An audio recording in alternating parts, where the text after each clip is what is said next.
Assalamualaikum warahmatullahi wabarakatuh. Bagaimana kabarnya pagi hari ini anak-anak? Alhamdulillah, luar biasa, Allahu Akbar. Bagaimana anak-anak hari ini? Ada yang tidak masuk? Alhamdulillah hari ini masuk semua ya. Sebelum pembelajaran hari ini kita mulai, marilah kita berdoa terlebih dahulu. Berdoa mulai. Bismillahirrahmanirrahim. Rabbi zidni ilma warzuqni fahma. Amin. Baik anak-anak, sebelum materi hari ini Ibu sampaikan, Ibu punya satu ice breaking buat kalian supaya pagi hari ini kalian tetap semangat dalam belajar. Kalau kau suka hati lompat kanan, lompat.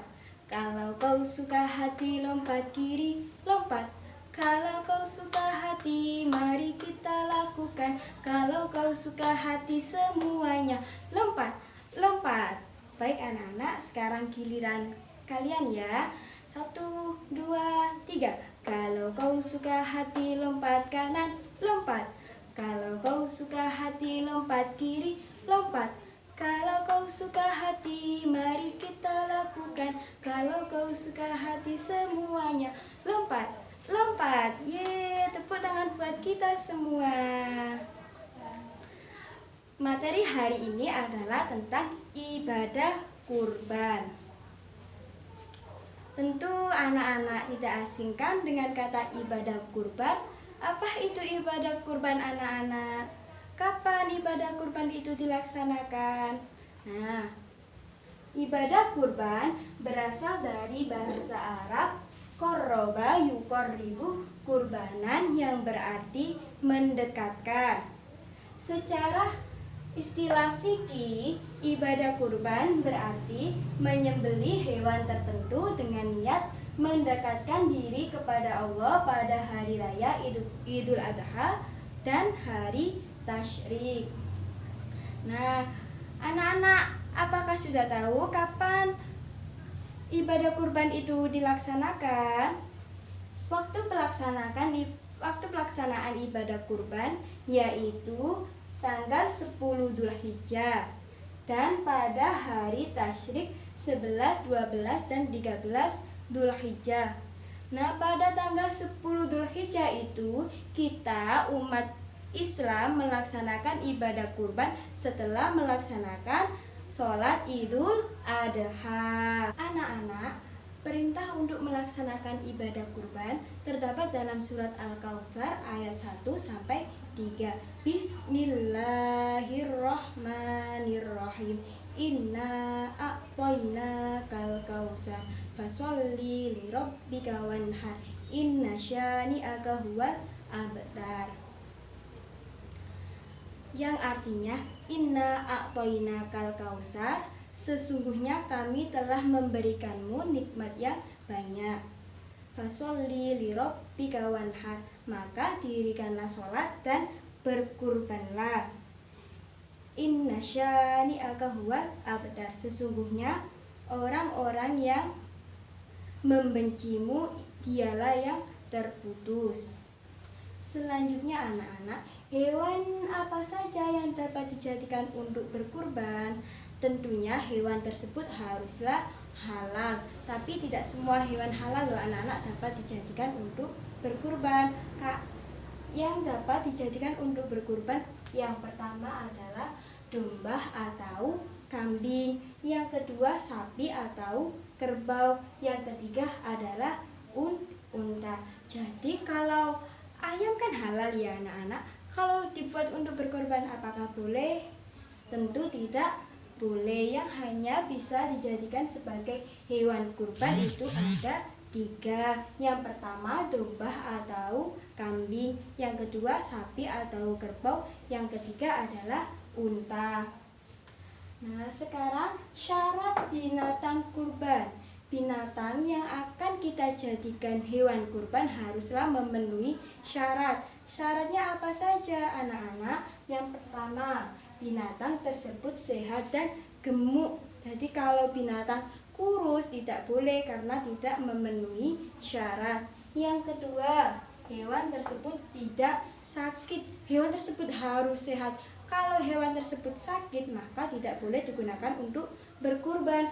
Yang ketiga, syarat binatang kurban tersebut tidak boleh cacat, harus sehat. Cacat maksudnya gimana?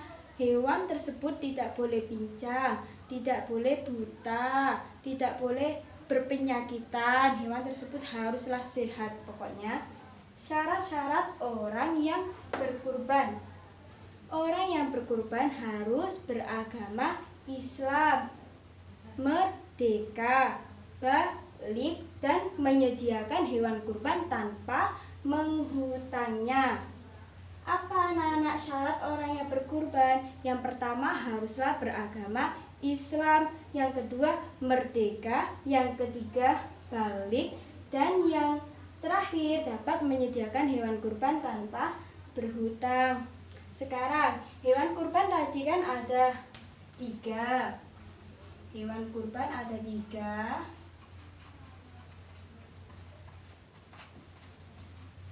Yang pertama, domba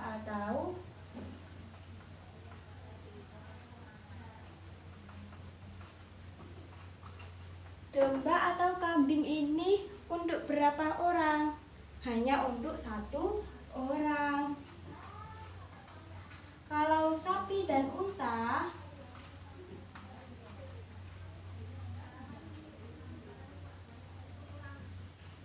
untuk berapa orang anak-anak? Sapi dan unta untuk 7 orang.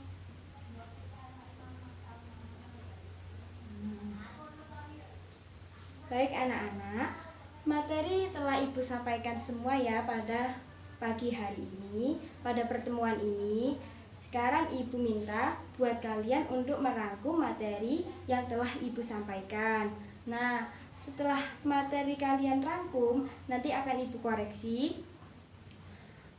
Nanti juga ada 1 tugas lagi buat kalian yang tentunya menarik. Baik anak-anak, tadi Ibu telah jelaskan materi hari ini, yaitu tentang ibadah kurban. Apa itu ibadah kurban? Kapan waktu pelaksanaan ibadah kurban? Apa syarat hewan yang digunakan untuk berkurban dan apa syarat orang yang berkurban? Nah, tadi kan ada beberapa hewan yang boleh atau yang halal digunakan untuk berkurban. Hewan tersebut ada yang hanya digunakan untuk 1 orang untuk berkurban dan ada juga yang digunakan untuk 7 orang berkurban.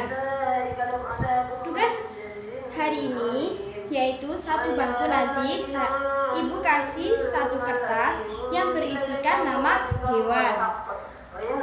Nanti kalian tempel di sini hewan mana yang digunakan untuk berkorban 1 orang dan hewan mana yang digunakan untuk berkorban 7 orang. Ibu bagi satu-satu ya tiap bangku.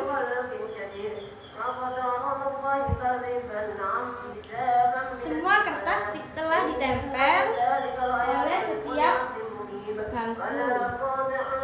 Sekarang Ibu koreksi ya. Yang pertama, domba untuk 1 orang benar. Yang kedua, kambing untuk 1 orang benar. Yang ketiga, sapi untuk 7 orang benar. Yang keempat, kerbau untuk 7 orang benar. Dan yang terakhir, unta untuk 7 orang benar. Alhamdulillah, dari sini berarti kalian semua telah paham materi hari ini, materi tentang ibadah kurban. Untuk mengakhiri pembelajaran hari ini, marilah kita ucapkan Alhamdulillahirabbil alamin. Demikian anak-anak pembelajaran hari ini. Wassalamualaikum